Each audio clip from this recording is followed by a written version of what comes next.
Good afternoon and welcome at the Robotics Minor Demo Day of Delft University, live from RoboHouse, or in this case the Botanical Garden.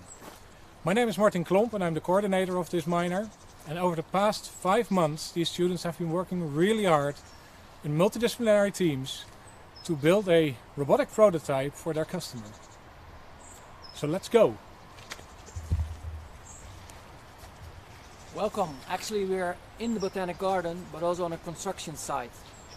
But I promise you, we start at the construction site, but eventually we go to the beach. And we immediately going to dive in. We have 3 chapters. The first one are the pitches of all the different teams.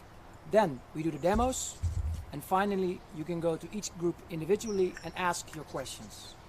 There's also a job for you, for the audience. You have to listen to all the different pitches, and afterwards you have to choose to which presentation, which demo you will go to. Because in the second part we have 2 live streams. But first we start with the pitches. This will be the teasing pitches that will convince you to listen to their story. Well, let's first get our hands dirty with the first group. Dirt, the cable boring robot. Please. Come forward. It's slippery here. Do be careful. So, are you ready, guys? You're the first ones. Yes, welcome. This is Dirt, the cable excavating robot, designed to maintain the power grid and enable the transition to a sustainable future. The largest network distribution operator in the Netherlands, Alliander, has tasked us with designing, developing and building Dirt to excavate 10 kilovolt cables without cable damage. After the following 5 months we have working hard to develop and build this robot. Please join us just now in the TU Delft Botanical Gardens for our presentation. I hope to see you there. Thank you. I can already see that the system is incredible, so I would suggest also go to this presentation. Thank you. We go to the next one. We go over the Botanic Garden, over here, to the right. It will be a 30 seconds walk, so please follow me.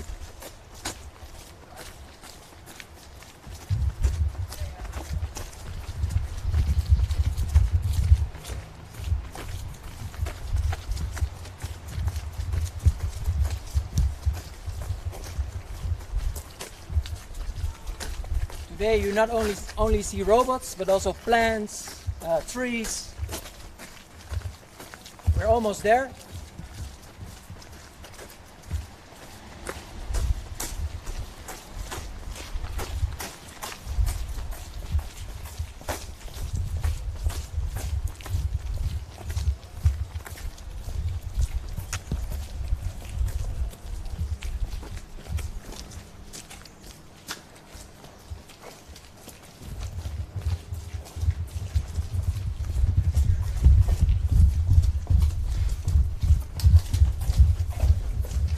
So here we are. During COVID times, you're not allowed to swim, but they have their own swimming pool, so that's really cool. And maybe also zoom in over here. You have the team over here. For the camera guys, they are also live. So over here, say hi. Hi.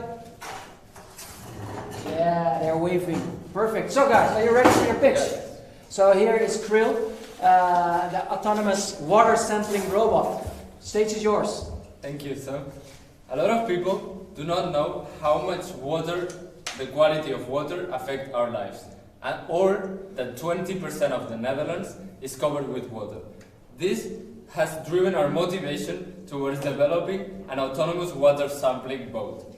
With this boat, we can take 2 types of samples, a surface sample in sterile samples and a deep sample up to 0.5 meters deep.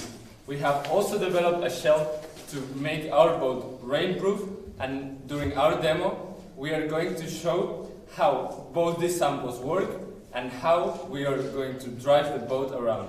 If you want to see all of this and if our boat will float, please come to our demo. Thank you very much.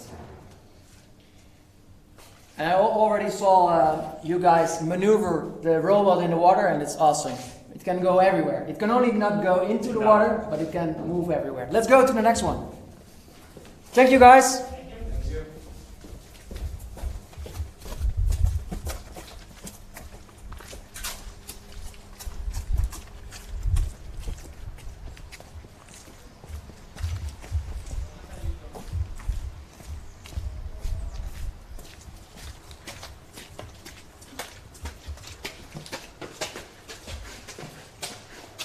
Please make sure your shoes are clean. Come on.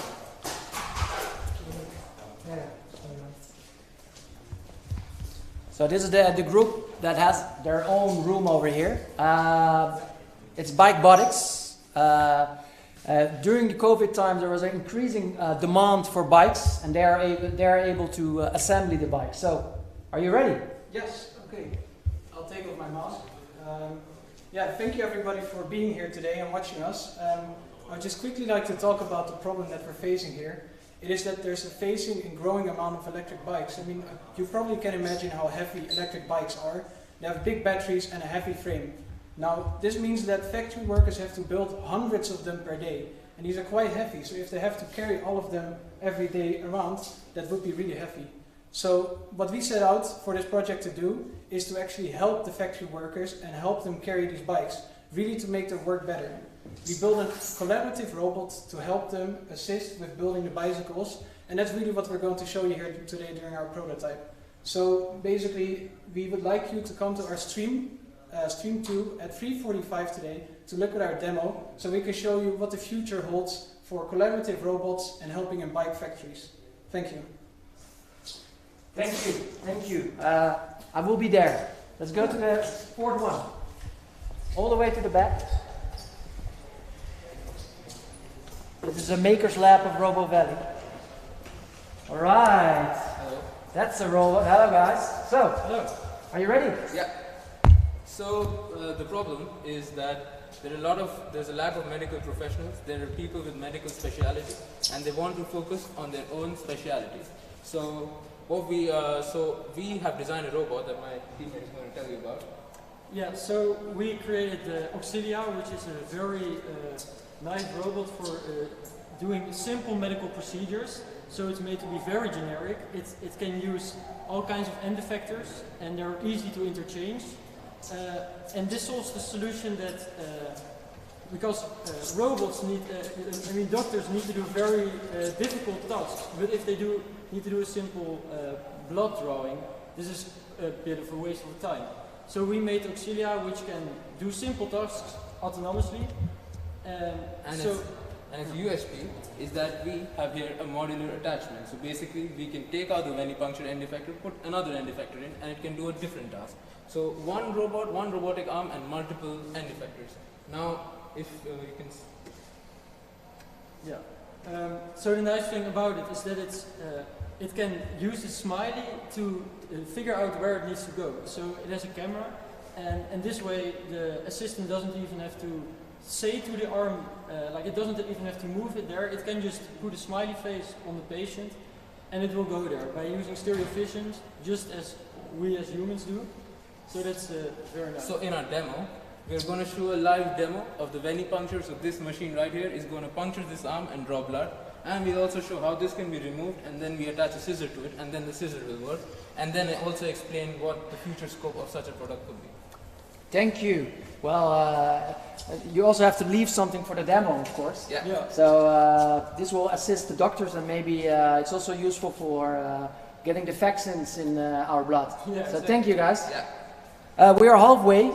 Just for the audience, you have to know that you have to eventually choose which pitches you are going to go to in chapter 2. So we are halfway. We go to the 5th one.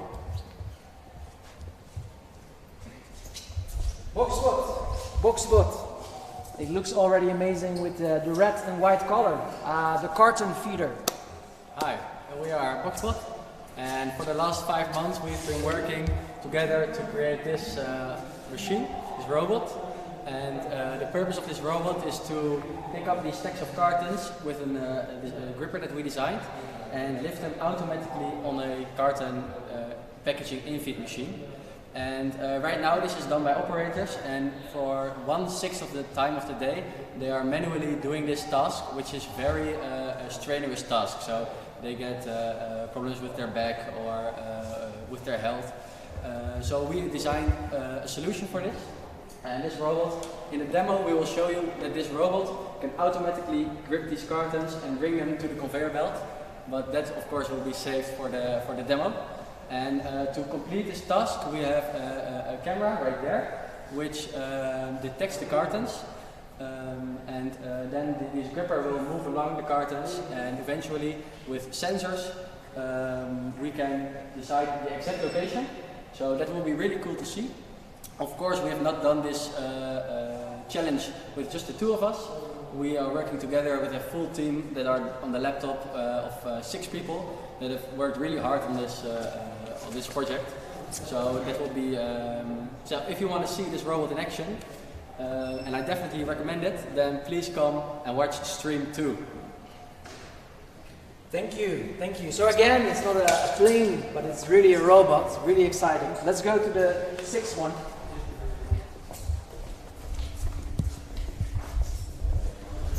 Are you guys ready for the 6th one?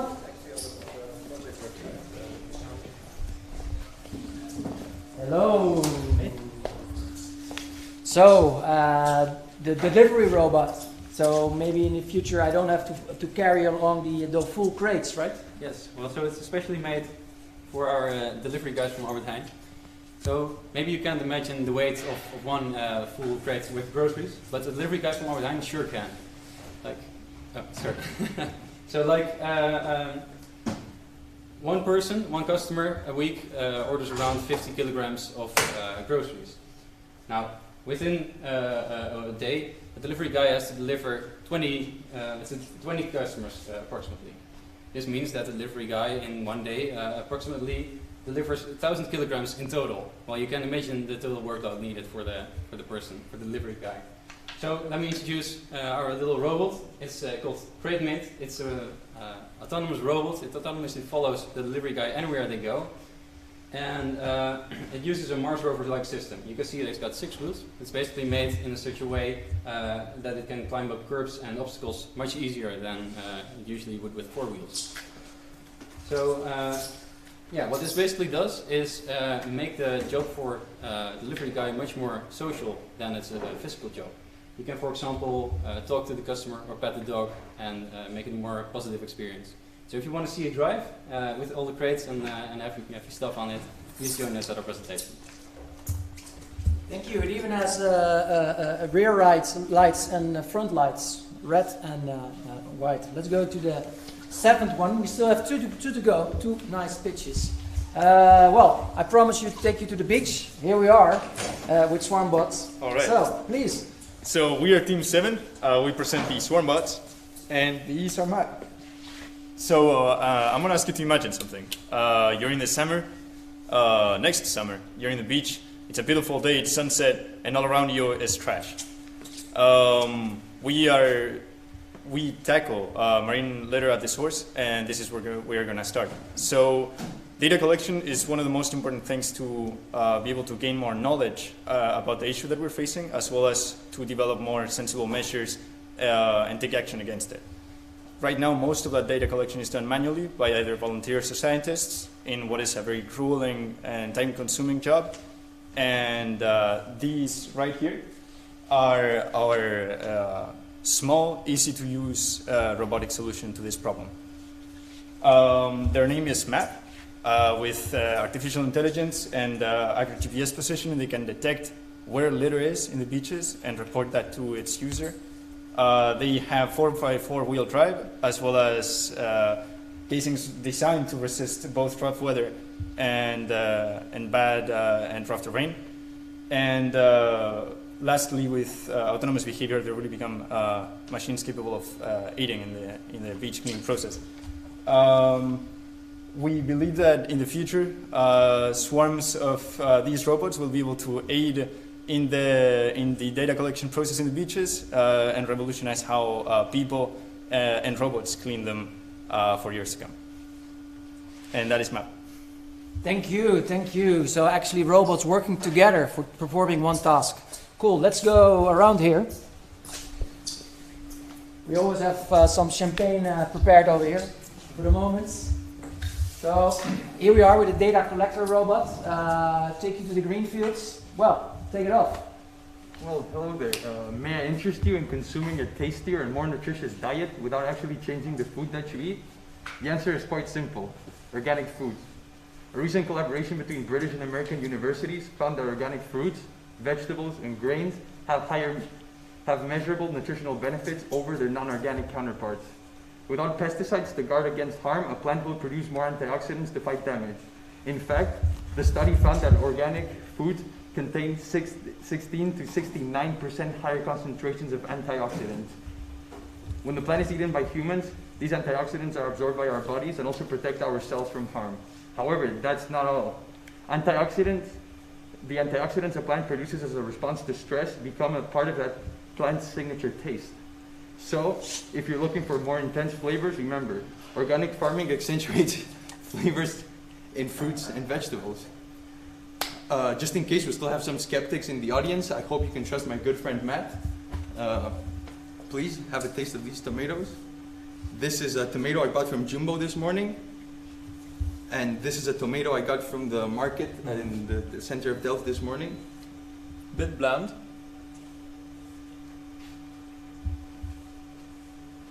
Oh, what do you think?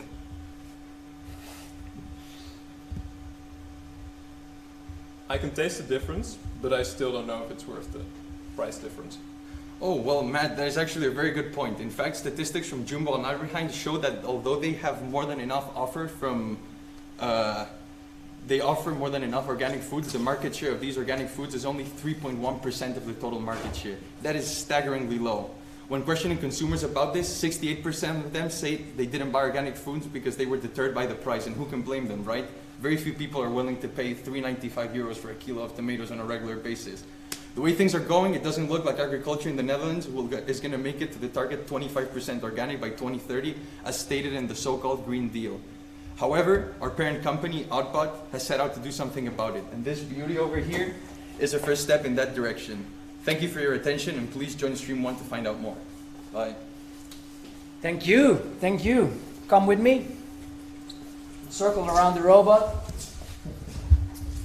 And now for the audience, it's important after those great pitches to make a decision. So first we had a dirt cable robot with the autonomous water sampling robot. We went to the swimming pool. Bikebotics, the bike builder, the hospital robot who was assisting the doctor in the performance, the Boxbot carton feeder robot, the delivery fellow for the crates, the scouting Swarmbots just left on the left of me, and eventually the data collector robot, and is also sustainable. But before we go to the live demos, we have something else. We have a special thing for you guys prepared. So follow me over here. We are quite lucky that Lorna McKinley from Paul Robotics is here in the show. Paul Robotics is building robots is their usual business. That's what they do. That's what they live for. And they face like multiple similar challenges as all the robotic teams over here. So Lorna is here to inspire us with a small teaser about Paul Robotics. So please, a warm welcome for Lorna McKinley. 4, 3, 2, 1. Hi and good afternoon everyone. Thank you for inviting Paul Robotics to take part in this event. To introduce myself, my name is Lorna McKinley and I work in events at Paul Robotics, and I'm very happy to be here today to talk with you. So for those of you that don't know us, we are a service robotics company and we are in Barcelona in Spain, but we also work with universities and customers around the world. And at Paul Robotics, we do always take part in a lot of live demos and competitions throughout the year. So I can't imagine how you're feeling right now, but I would say, don't worry and just take things one step at a time. So just to say a little bit more about the company, so we're in Barcelona. We have people working with us from 15 nationalities, and we also work with lots of companies and universities in Europe, so we always have a very international outlook and way of working, basically. To tell you a little bit more about our robots. So this is showing the history of our robots. So at the beginning we had some Ream robots, so Ream A, B, Ream H, and then Ream C. So you see them going from the left of the screen. So some robots probably that look very old-fashioned now, actually, from 2004, some of the original robots. And then towards the right of the screen, we have the robots that we have today that we work with at Power Robotics. So we have on the right, we have Ari, which is a social robot, which has like a touch screen to interact with people. We also have next to it Tiago, which is used a lot by research and in universities. Also next to that one, we have Talos, which is also very popular in research. Then we have Tiago Base, which is mostly used in factories. We have next to that the tall robot with the orange. That one is Stockbot, and that's used in shops for counting things like the stock.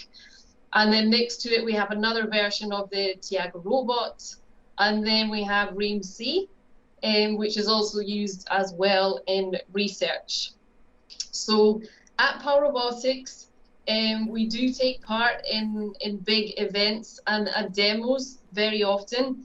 Often we show things like our different robots and what they can do, such as talking, or Ream C, for example, is able to do some dance moves, which is always popular for events, or other abilities, especially with Ream C and Talos, things like walking or waving or demonstrating different types of robot control. But in the last year, a lot of these events have been virtual, so that definitely does also make it more of a challenge when there is especially a live audience who are waiting to see what you will do next, and they're basically watching patiently to see what the robots will do. And I will share one story with you that you might find amusing. We did do a demo at one event in Edinburgh in Scotland a few years back with a Ream C robot, and the robot didn't work as planned, and people were expecting the robot to do things which for some reason it didn't manage to do at that moment. But the thing is to remember is I think that everyone understands that things can go wrong with robotics, especially at the moment of doing a demo, and usually these things are minor, and problem solving is definitely part of the life of a roboticist, I would say.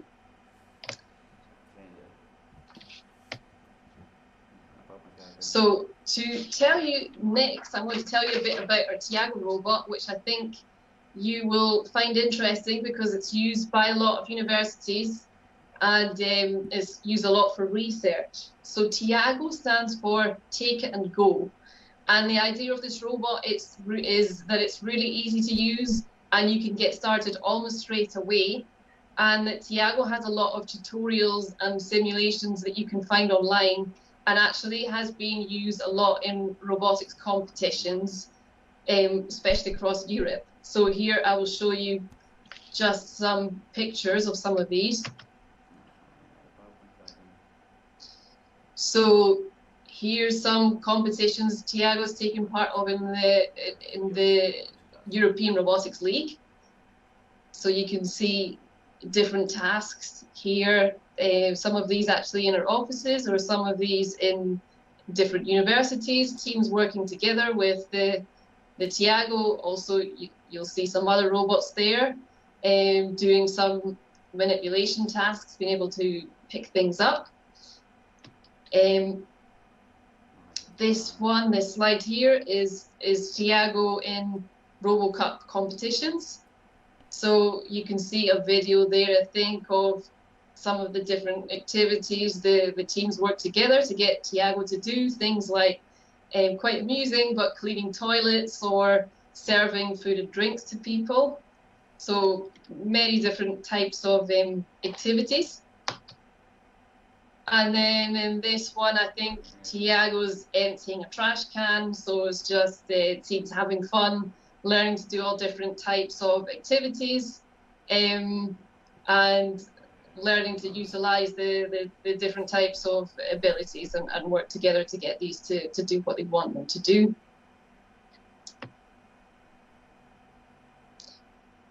And finally, some more competitions here.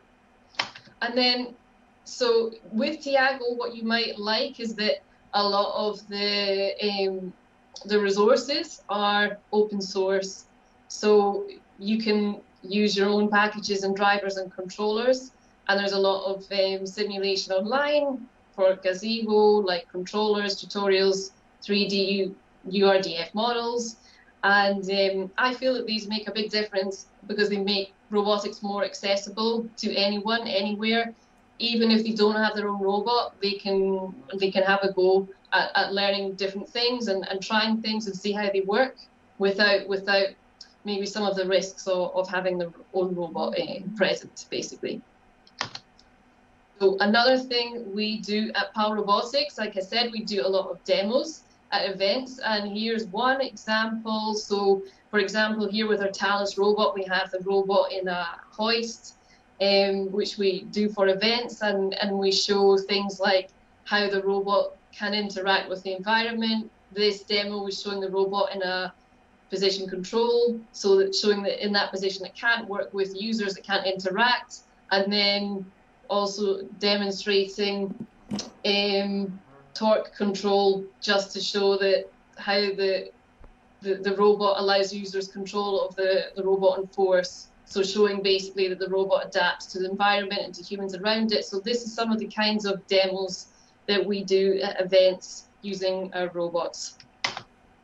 So another thing we do at PAL Robotics is we take part in a lot of European research projects with universities and with companies, and we work together to develop new uses for the robots. So things like robots working in agriculture or in hospitals or with 5G.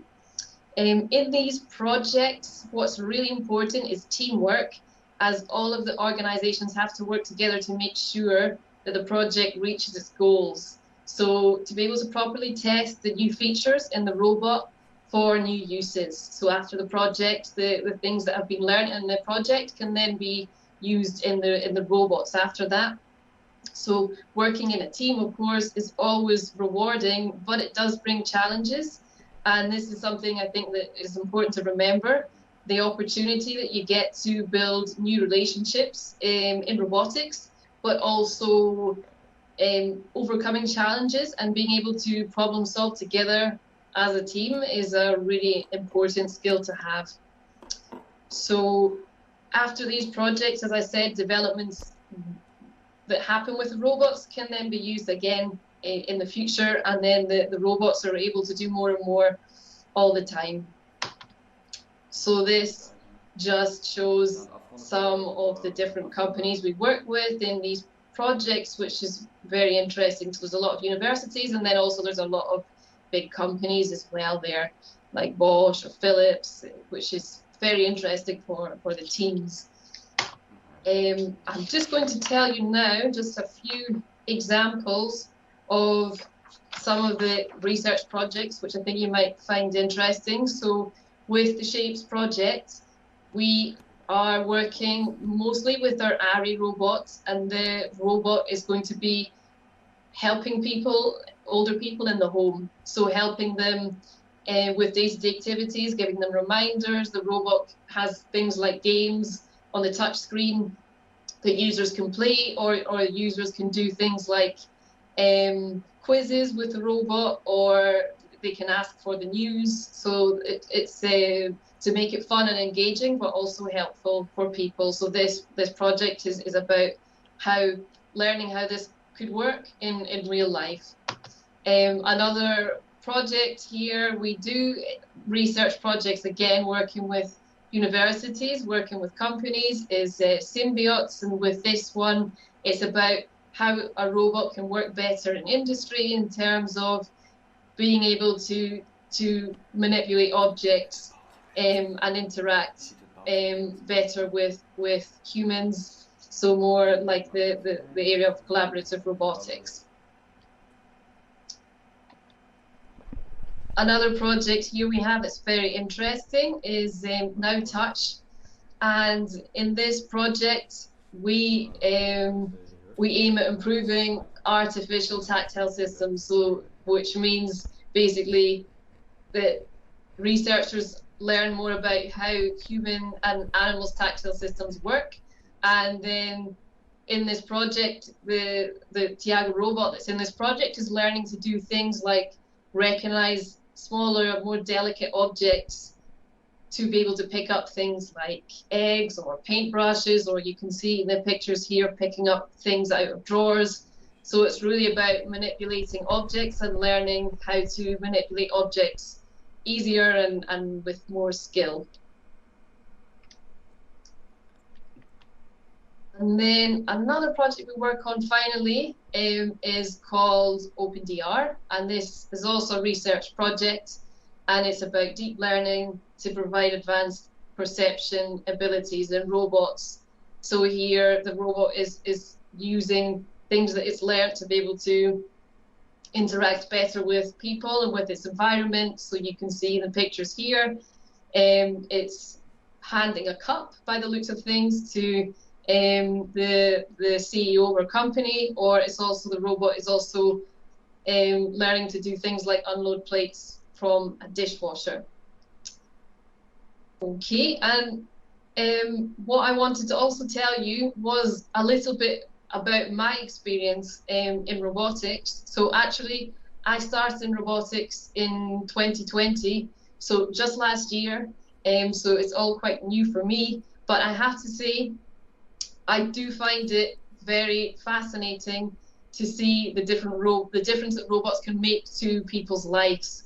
So whether that's helping them at home, or it's in hospitals, or it's robots working in places like hotels and airports to help people, down to all of the interesting research projects that take place in things like perception and HRI. And also, I would say it amazes me to hear about what robotics engineers have worked on and are working on. So, for example, recently we heard about a competition where some of our a university that we work with they took part in this competition, and they used the Tiago Robot, and the teams were working with Tiago virtually to do things like to be able to greet guests at a party or in a restaurant, doing things like taking their coats, taking their handbags. So as well as being a useful activity for the team, also it was very fun to be able to get the robot to do things like that, even if it was virtually. The team, all the feedback was that they really enjoyed it. Also, I think for me, from my experience in robotics, at Power Robotics, in our European research projects, we always get to work on really exciting new developments. So, for example, with a robot to be able to learn to pick up new items, or with improving the AI, for example, in our ARI robot, so that it's able to interact better with people, adding new languages, all kinds of different things, adding like an emotion recognition, better emotion recognition system into the ARI robot as well for one of the projects. It's always fascinating when you work together to see what you can achieve. And I would say as well, from my personal experience over the last year working in robotics, I feel that what you're doing today is very, very impressive. And I think it's an example of what the future holds, and what can be achieved when everybody works together. And also I think activities like what you're doing today are really very, very important for innovation, which is essential for the future of robotics, basically, because without innovation, robotics would just stay the same as it is and it would not develop. So also from my side, I've organized over the past few months several virtual demos, which are of course very demanding, but at the same time comforting, as I think virtual demos and events are the best way to show all the teamwork that you have done, to show your effort and developments, and of course, at the end, to also impress people with what the robots can do. And last of all, so I would like to wish you all success for today. I hope that you enjoy the rest of the session, and I wish you all the best for your future in robotics. And thank you for inviting Power Robotics to be part of the minor demo day.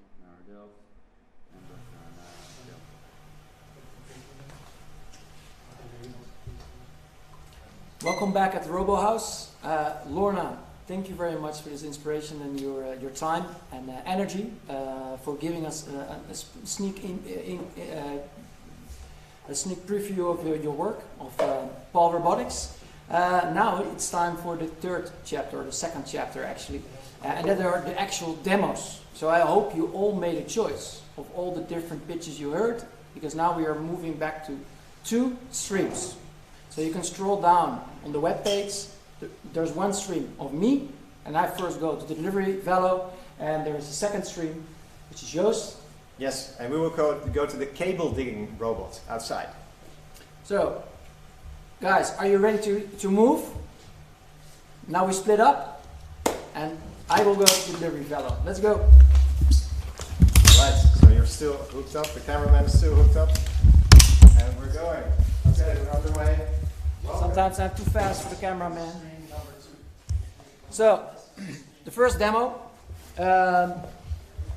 This is a robot. Yeah. The delivery fellow. And the stage for 12 minutes is yours. Here you go.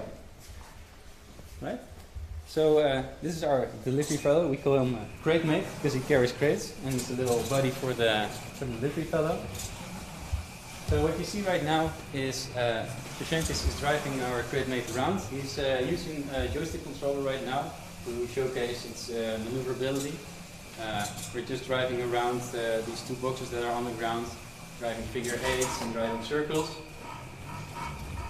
And well, it's very easy for the robot to move around inside because it's so slippery here. But it also showcases how fast it can turn and how fast it can accelerate. So what you can see, it makes really easy turns here inside. Also brakes quite fast, and you can also see if the shank starts driving, it reaches speed easily, and it also decelerates easily.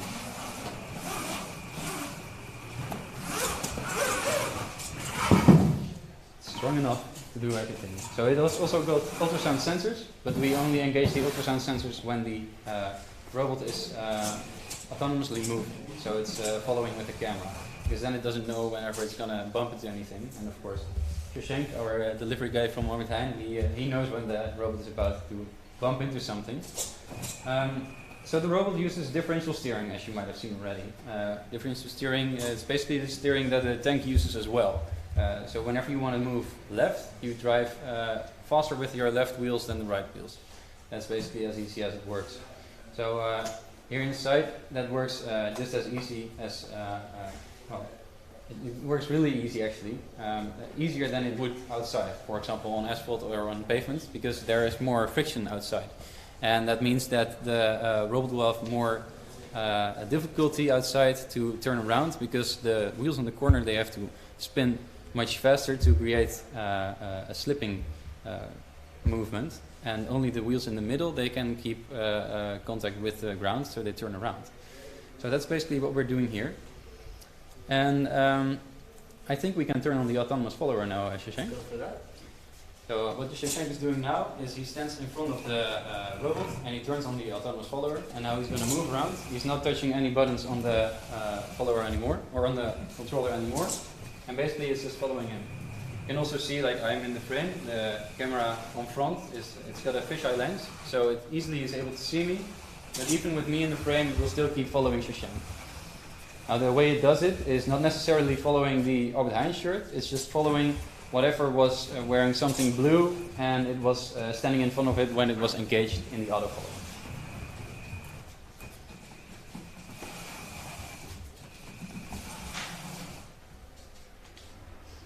So that's the very simple behavior of the autofollower. So what it uses is this camera on the front. As I said before, it's got a fisheye lens, about 170 degrees of an angle, so that's over here and then over there. Everything in front of that it's able to see. And it also has got these ultrasound sensors over here. And the ultrasound sensors, they make sure that the robot doesn't bump into anything when an obstacle is coming in front of it. For example, when a dog runs in front of it, or there's a small pillar standing in the middle of the road, it will see that and it will stop. It will not do avoidance yet, but that's of course just a matter of more software. It just takes a lot of time. And it's also got some on the back for when it needs to turn back, and there might be something as well. So as I said in my pitch before, this robot is able to carry up to 120 kilograms. It can carry up to 6 crates. We can stack it on here. We can use both the blue crates and the black crates from Albert Heijn. And whenever the robot is driving, it will clamp those crates. It's got a clamping system over here. You can see these little orange-brown things over here, and they will engage when the motor starts driving, as you see over here. So now it's basically really hard. Now it disengages, so if Shashank starts to drive, it's really hard for me to get it out. But if it disengages, I can almost touch it with one finger and it already spins out. So that's just a more refined way to keep the crates inside when you're driving. Now it's also got these LEDs here, as you can obviously see. It's got the white LEDs on the front and red LEDs on the back. So maybe Shashank, if you can drive a little bit over here, and then we can see the rear as well.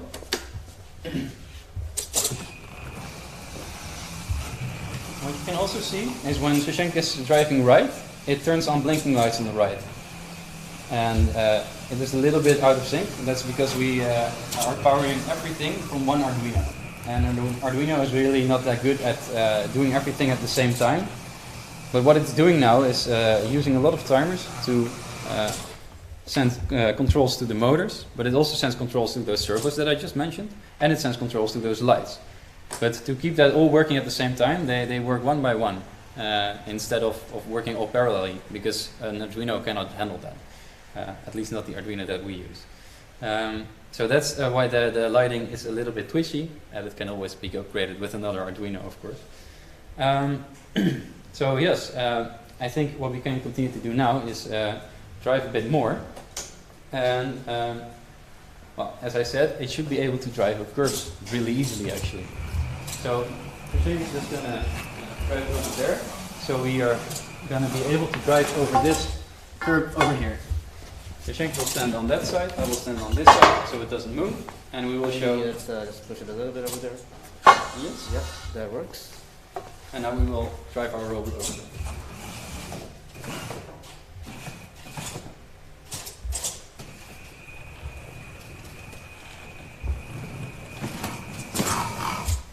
And even though the robot wasn't aligned well with the curve, it still went over it, and that's the beauty of this rocker bogie system. This rocker bogie system is also used in the Mars rover, for example. It's a simplified version of it, and what it does is whenever the robot tries to get up a curb, it will try and lift its front wheels. So I will show you a bit right now. Whenever it hits a curb with its front wheels, so this is the front, we see the white LEDs over here, this can be lifted like this. It's quite strong, but or quite heavy, but it's still able to do that because it can push with its rear tires, or the rear tires and the middle tires, to keep this one pushed against the curb. And this wheel also has its own motor. All wheels have their own motors, and it can lift itself up the curb. And once it's on the curb, this one will then reach the edge of the curb. And the rear wheel will still keep pushing this one against the curb until it goes up and reaches the top of the curb. Then both of these wheels are on the top of the curb, and they will together pull the rear of the wheels towards the curb, and then those rear wheels can do exactly the same as the other ones did before and also get up. And the rocker bogie system, it is completely independent from the right and the left, and that's why we were able to go over this curb while not even being straight in front of it. So that's the idea of the rocker bogie system. Now, as I said, it uses motors for each wheel. That means that for 6 wheels, of course, we have 6 motors. All these motors are connected to one battery. It's quite a big battery. I can show it here. We have 2 of them. One is outside for when the other is empty, and it uses lithium-ion cells for the one who's interested. So there's also one inside the robot right now, and it's strong enough to power the robot to get up those curbs whenever it's needed with 120 kilograms inside. It also uses DC-DC converters, and these DC-DC converters, they convert the current up to a higher current while making the voltage a lower voltage. And what this does, it makes the robot give a higher torque, and torque is needed to get up those curves, because that means how much force it can apply at a certain distance from the X of the wheel. So it reaches a really high torque when all 6 motors are applying all that full current, and that basically makes this robot able to move everything anywhere the delivery guy wants to go. Yes? Now we have those emergency buttons also here on the side. I can unplug it like this, then we're able to drive. And I think this one is already open. So Shashank can now turn around a bit. You can go over there, Shashank. We will make a long run over here. So Shashank is going to drive towards me now at a certain speed, and then I will push the button and it will stop. Right? It stopped right away. And the reason why it stopped right away, while disengaging the motors, we still have a regenerative brake working on them. So what the motors do is they, instead of using power, they are generating power from the motion of the robot into electrical energy, basically. And that energy can flow back into the battery, and in that way it's both braking and it's also reusing the energy that it has used before to accelerate. And that makes it a very efficient robot, and together with the big battery that's inside already, this should last the entire day for the delivery guy to deliver all the 20 deliveries in one day. So yes, I think right now we can. Do we need to stop already? How much? 30 seconds. We have 30 seconds. Well, then we do one more round driving around Shashank, and then I think we'll be finished.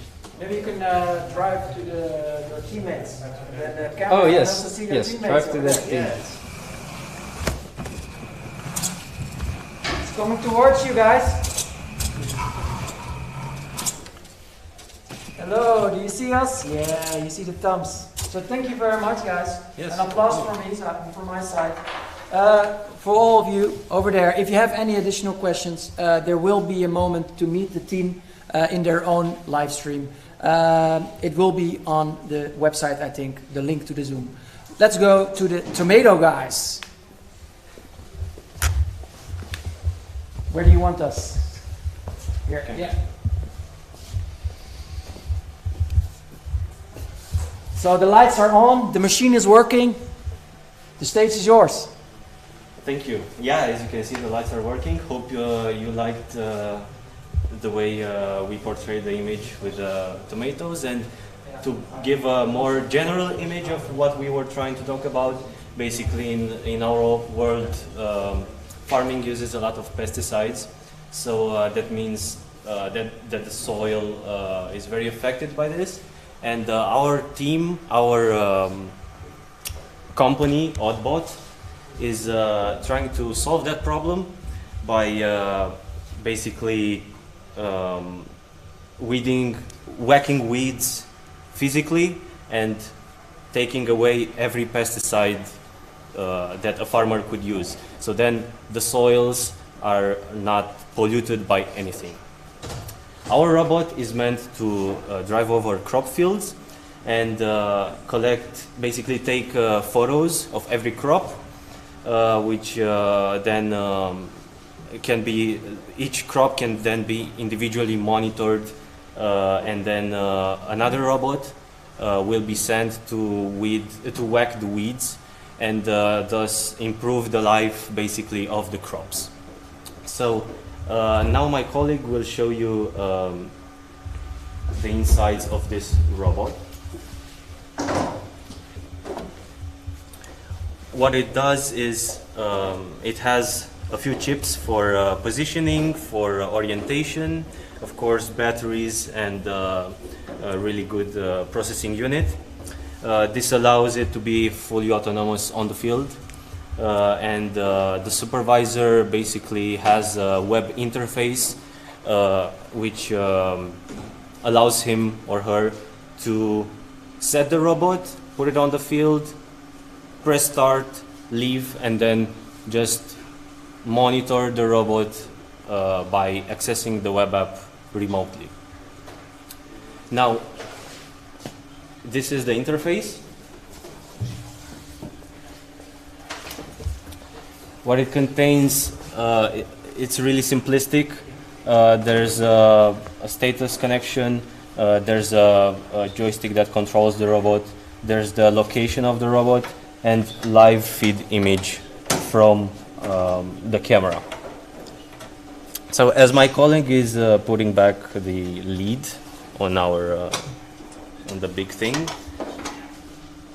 I will make sure everything is connected, and then he will be able to show you the way it moves. Here we go. All right. I'm first going to put down a few boxes. Now, these boxes will act kind of as our weeds, and we will show you that we can take a picture of these boxes and show you it on this web application, which I will also use to remotely control the robot. So what I will do is I'll drive the robot forward over it, see if we can get a clear picture of the boxes. Then at the end, it might be a bit narrow, but I'll try to make a 180-degree turn and drive back, just like it would do on the actual farm field. All right. So let's see. So he's going to use a virtual joystick that allows it to steer and follow any command it's given.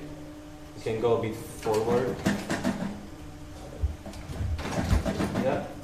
Okay. I just have to check. And the camera is right here in this big box. It's isolated from the outside. There's no light coming in. So then the pictures taken on the crops are all uniform with the same light coming from the inside.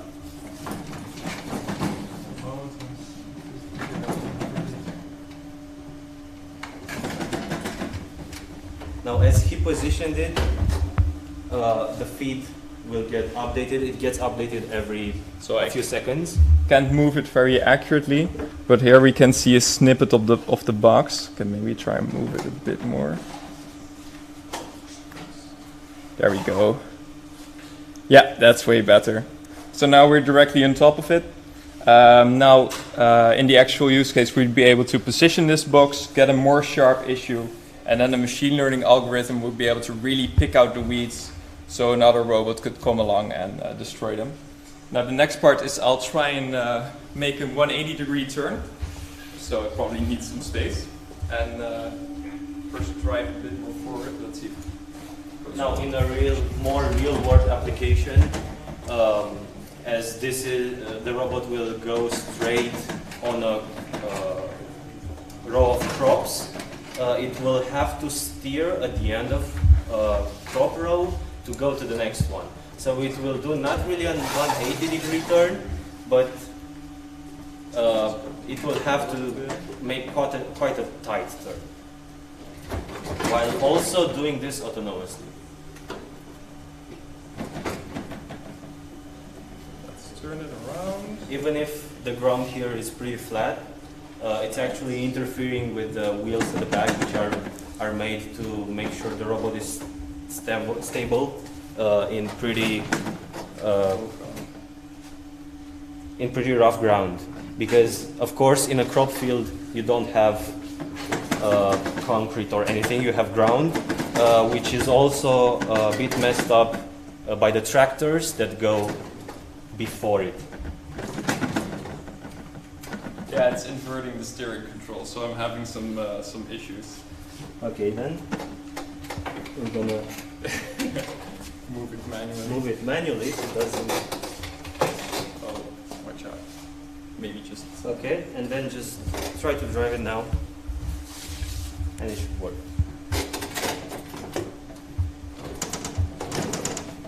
Yeah, I don't think. Yeah, but when the robot is autonomous, it's of course more intelligent than us, and it knows when to turn, because of course it knows its positions, it knows the power for the motors, it knows to adjust it, and therefore it turns really easily.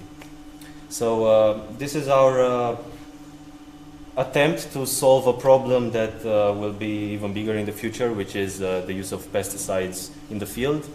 I hope this sparks some ideas in other people, and I hope Oddbot will try and actually succeed with their ideas. Thank you. Thank you. I have one more question for you, because you were saying something when we had a chit chat before about the collaboration with your fellow student mate. So what did you learn from it? You were saying something about how you learned from electronics more than... So I'm a computer scientist. He's the electrical engineer. He designed everything when it comes to circuitry inside this robot. I don't have any expertise for this, but during the weeks and months we've worked together, of course there's a sharing of knowledge, and I think this is the best way of learning stuff, doing physical activities and building physical robots that makes, for example, a computer scientist understand electrical engineering better than maybe just theoretical stuff. Thank you. That's great to hear. We are moving that way, so if you can move. And let's also focus on the computer here. Let's see if they are still there. If not, we will move to the next group. Oh, no. So, the Swarmbots. Guys, let's first focus on the robot. Yeah, if you can please, can you come through there? Yeah. And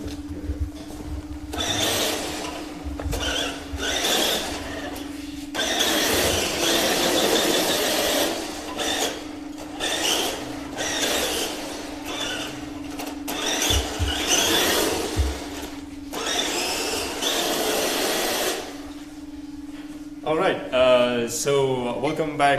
Thank you for tuning in with us, and these are Matt. So we are the beach team. To go back to what I said before, we tackle the issue of litter on the beach. You're in the beach, it's very common to find all sorts of cigarettes, plastic, etc. Collecting data is a fundamental way to be able to know more about the problem and to tackle the problem more effectively.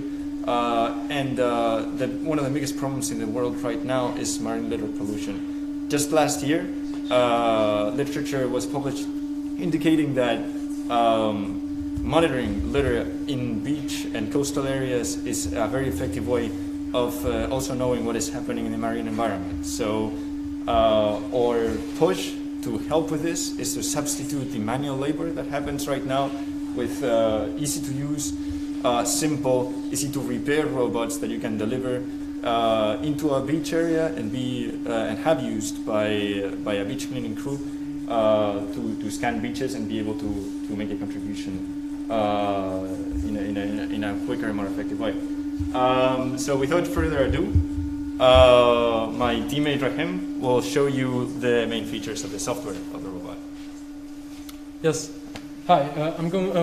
First of all, I'm going to tell you a bit about how our robot recognizes cigarette butts. So here we have a live stream of what one of the robots sees, and basically the robot has a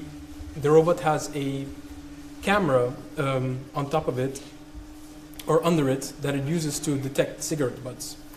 When the robot detects these cigarette butts, when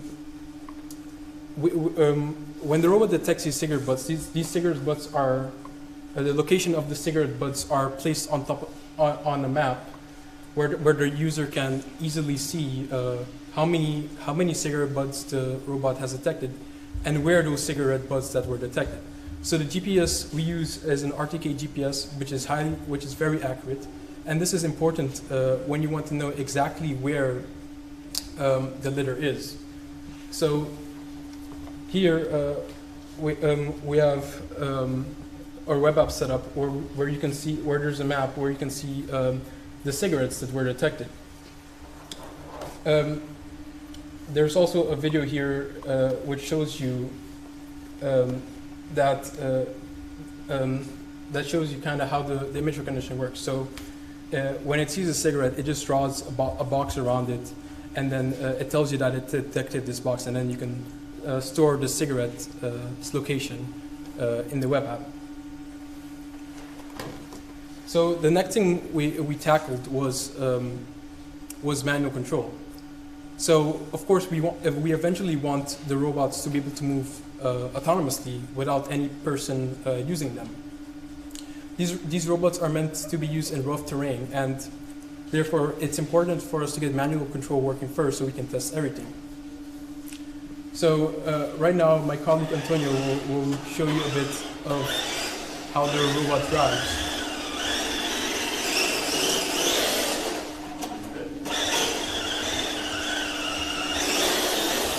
While my colleague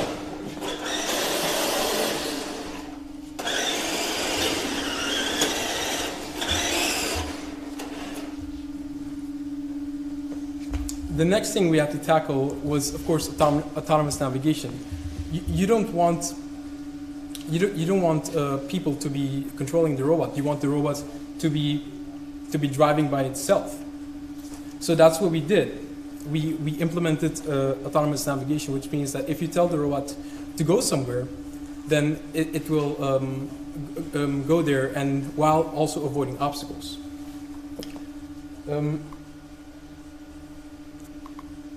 So if you look on my screen here,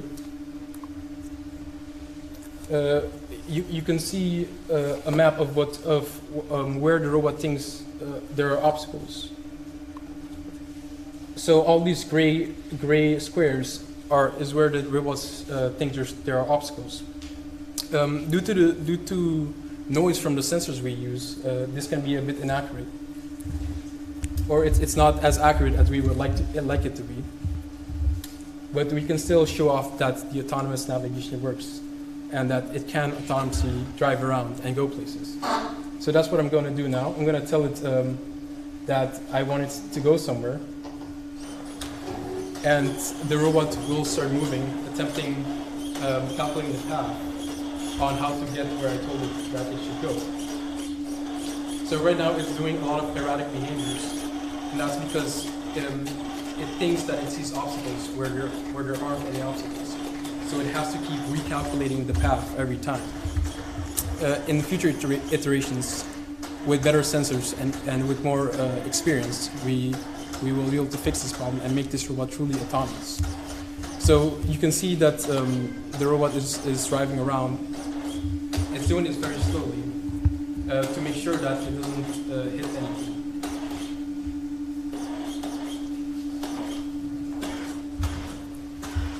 So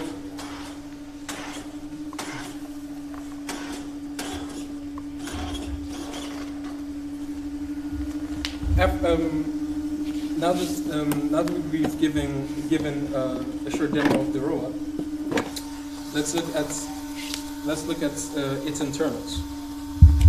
So first off, for the AI and the image recognition, the robot has a camera here, and it can look down, so it can see the cigarette butts, and of course it's well protected because it's meant to be used in rough terrain. So this camera is connected to a computer which runs the AI algorithms to be able to detect the cigarette butts.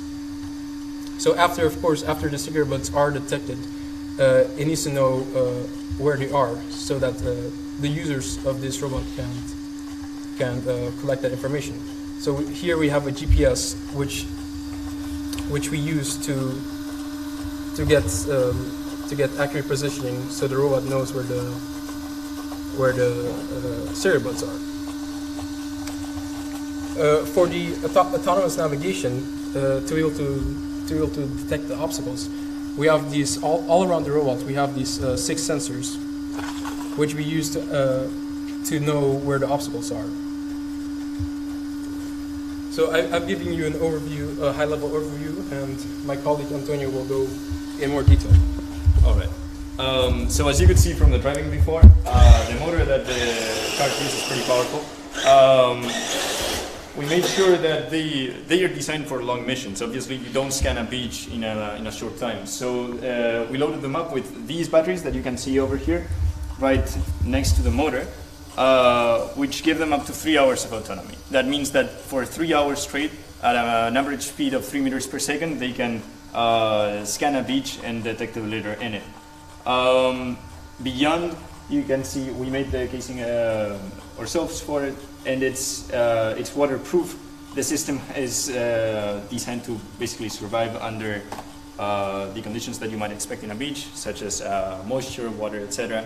And I think without further ado, we'll jump to basically what do we see with these robots in the future. So as you can see here, we consider these the prototypes of swarms that one day in the future may roam beaches first in the Netherlands, then elsewhere in the world, informing, basically gathering the information that volunteers and other people concerned about the environment and about the the health of beaches really need to be able to pick up that litter, know how contamination works in the country, and basically, hopefully later on, make a valuable contribution, be it by the physical persons or even further robots that can go and collect the litter.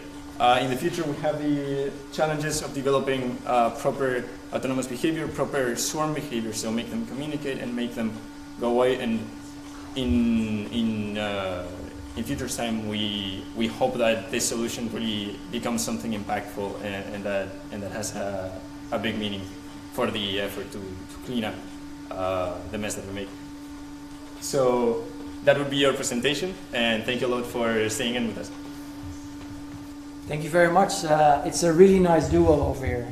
My compliments. So let's take a look at the team who also did it. Hey team, are you still awake? Yes, yes. There they are. Question for you guys. What did you like the most of working with these team players over there?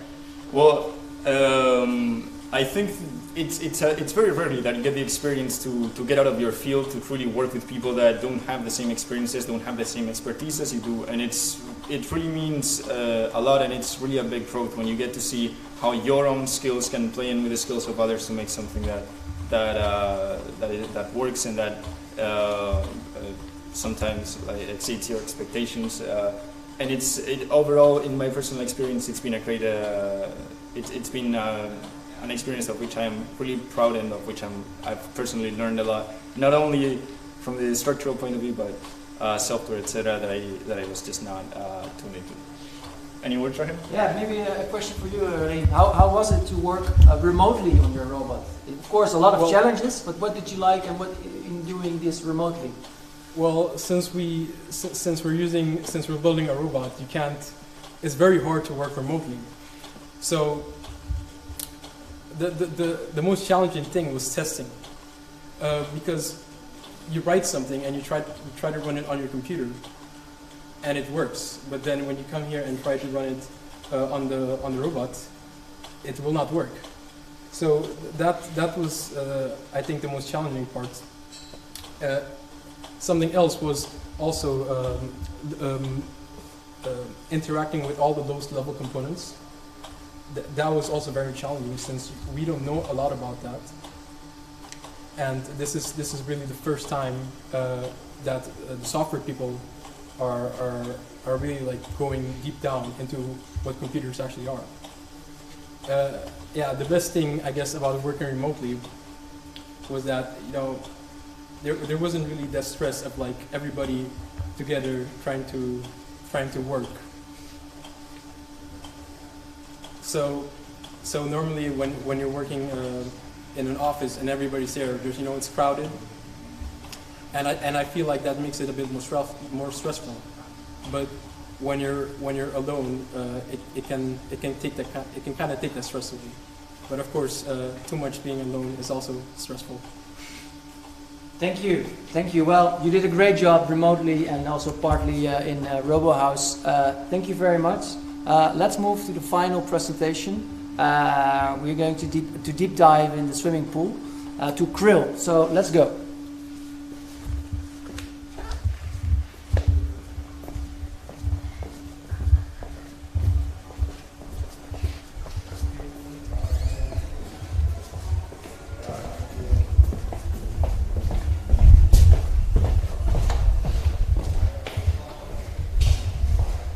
It's cold outside.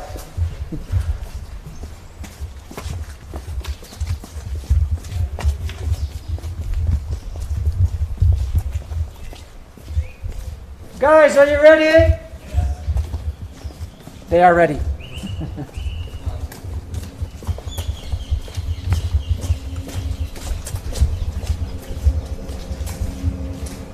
So the final demo of today, we are in the basement of RoboHouse, and the awesome team of krill is here, the autonomous water sampler robot. Good luck! Thank you. So welcome to this demo. As promised, we're going to show our boat, whether it would float and how it will take water samples. So let's first focus on this screen here, where we can see our interface, where our user will be able to interact by simply following the steps. He'll be able to configure the boat and start the interface to monitor in real time what's happening in the boat. So, as we talked briefly during the pitch, we have two types of samples which we're going to show, and Giuseppe here is going to put the boat to work. In the interface, we can also add waypoints to store water quality data, and we can immediately take the samples from here. For example, now we're going to proceed to take the bacterial sampler.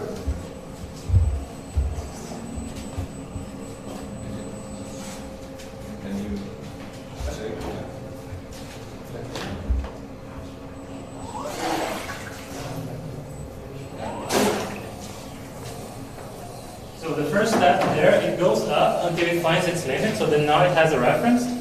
Then it goes down until the bottle is full inside water. And then when that happens, it means it's time for the boat to unscrew the cap. So right now it is unscrewing the cap. Then the bottle will be lowered a little bit more so the water can actually come in. And then with that, the sampling will be made. And there is the most important part of the system, is that we need to manually attach it. And this means that we can put the pressure we want.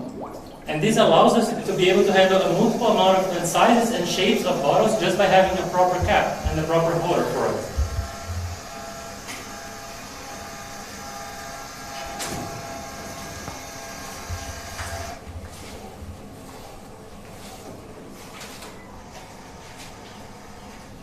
Then we also have a second type of sampler, which is the deep sampler. So that one means it can be moved around. And it can go to as deep as we want, as long as it's under half a meter. So we're going to now move it down.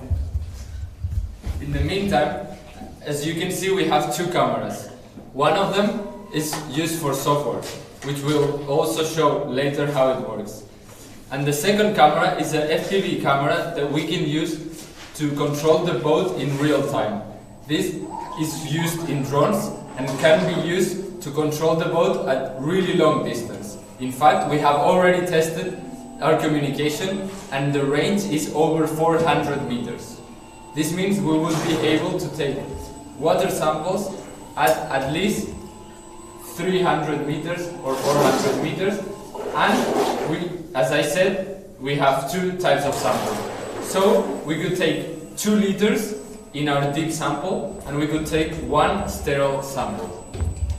What we're seeing now is the boat being controlled by Giuseppe, in which our 4 thrusters allow to move in any direction we want. We can go forward, lateral, and rotate in place. And this is really important when we think about our operational use case, in which we'll operate in small canals and ditches. Then the last sample that we want to show is the deep sampler. So as I mentioned, we could move it down. So in the sample, what we are now seeing is the sample that will be deployed. As Giuseppe explained, it can go up to 0.5 meter deep, and it can store 2 liters. So now the pump is being activated, and we are already storing water. As it can be seen next to the bottle, the storage is being unfilled because it's already filled. This is something really important because we need to rinse the storage to make sure that each sample is independent on the others and the parameters are not influenced by previous parameters.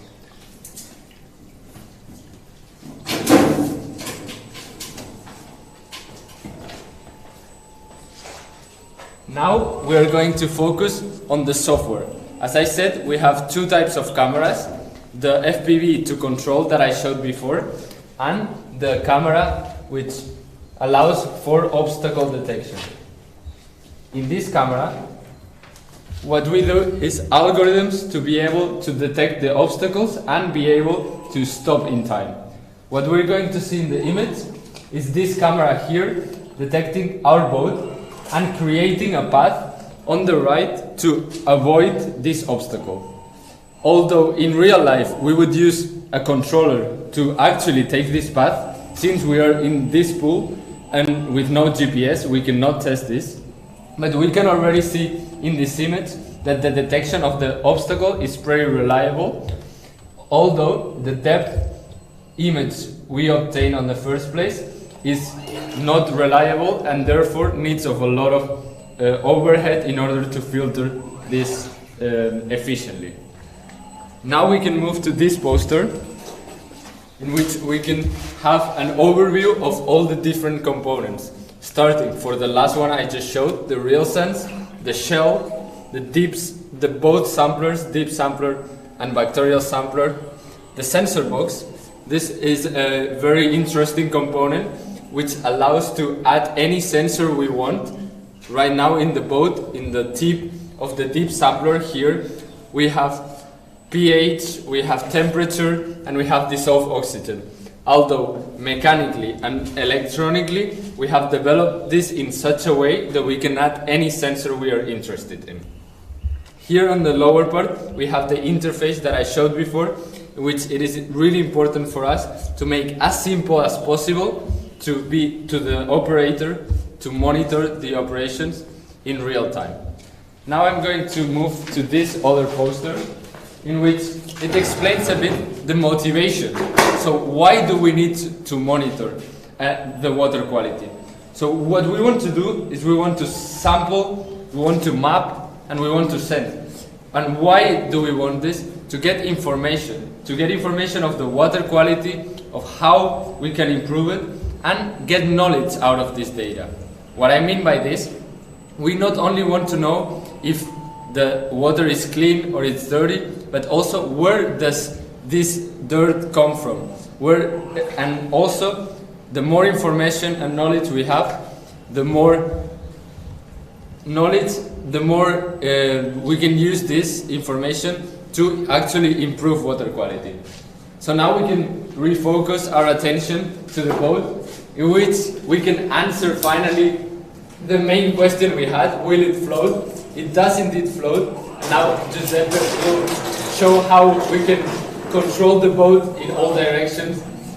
I have to say also we had quite some fun during testing the boat, and it has been hectic last weeks, but we are really proud of the results, and I believe that we have a complete product which we can be proud of, and we'll be doing more tests with our end users, with our client Deltores, and waterboards, which are the end user of this product.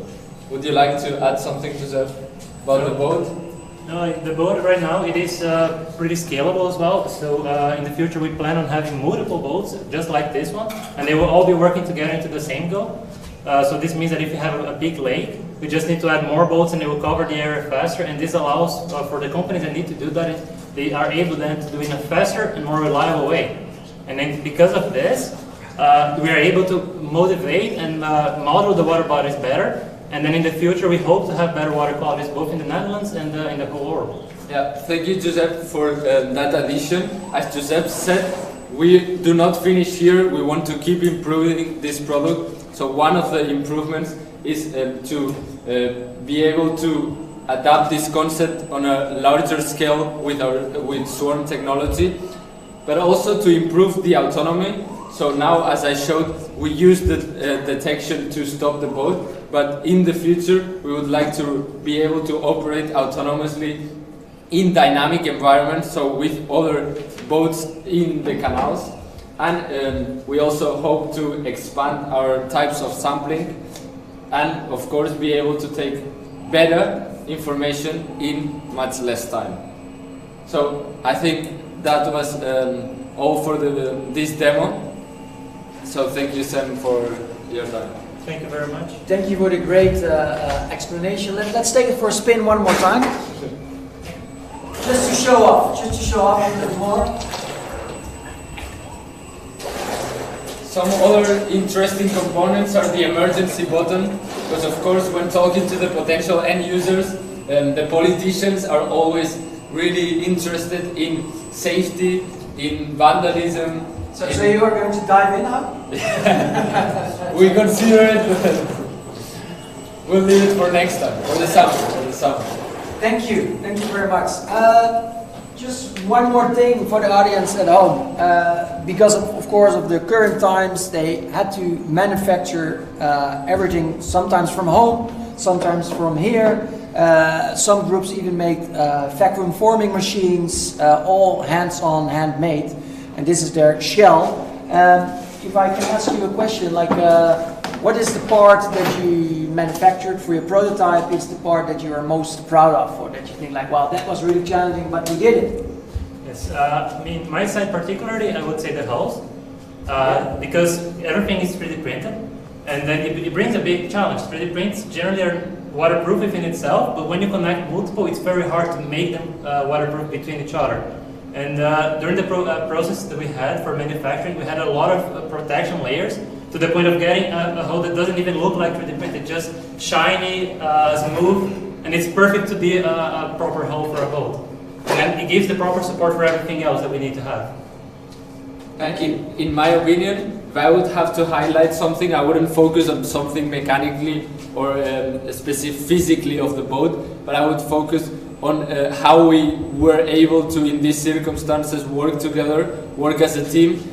We have most of the team here, but we also have one member who's in Romania, and we could still work together and go over these hard times together. I think it's a really good thing, and I think it's a really a good thing to be proud of. So thank you, sir. Thank you. Thank you.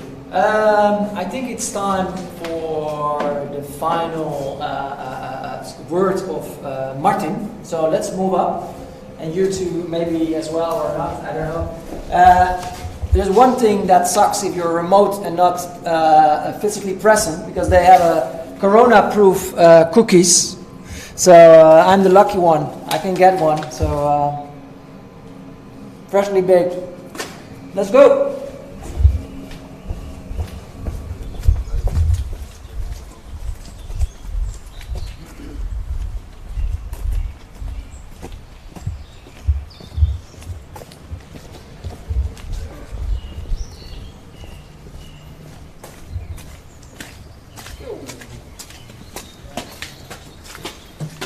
Here's the construction guy. Hello.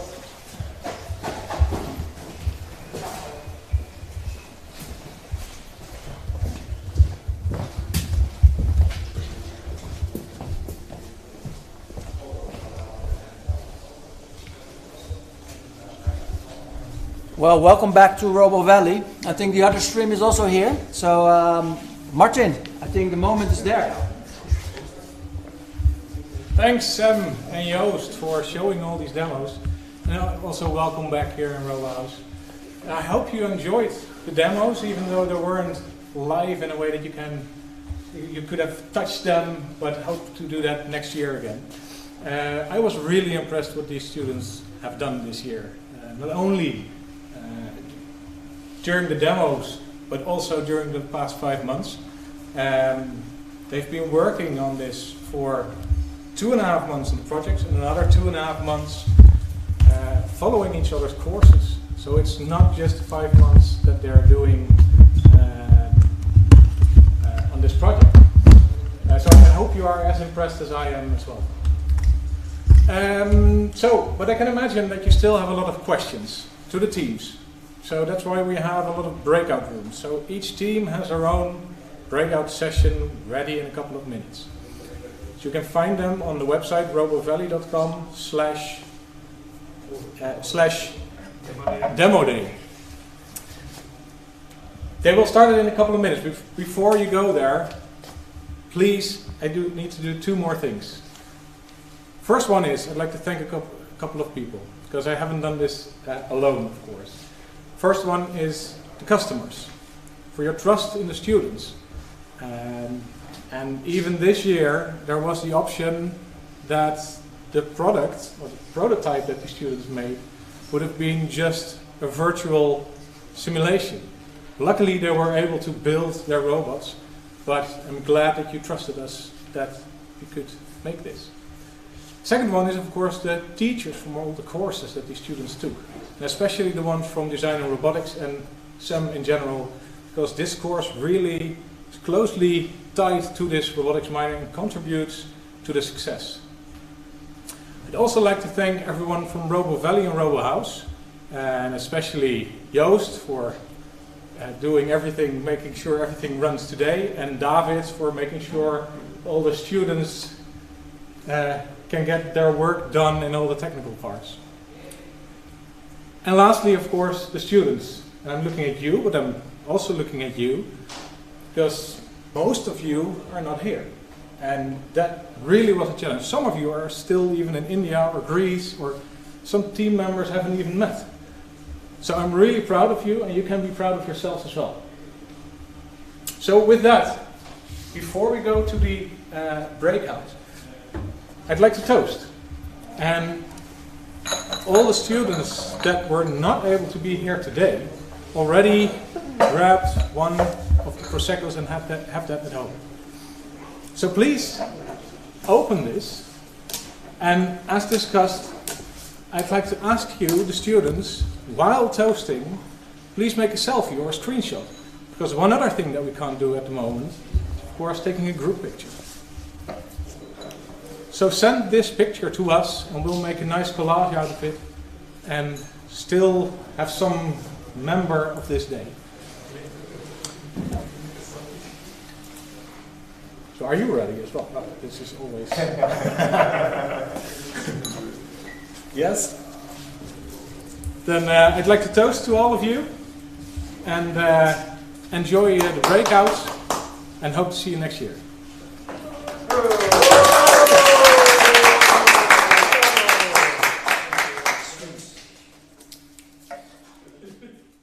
So you can find the streams on the same website and go to the links that are on there.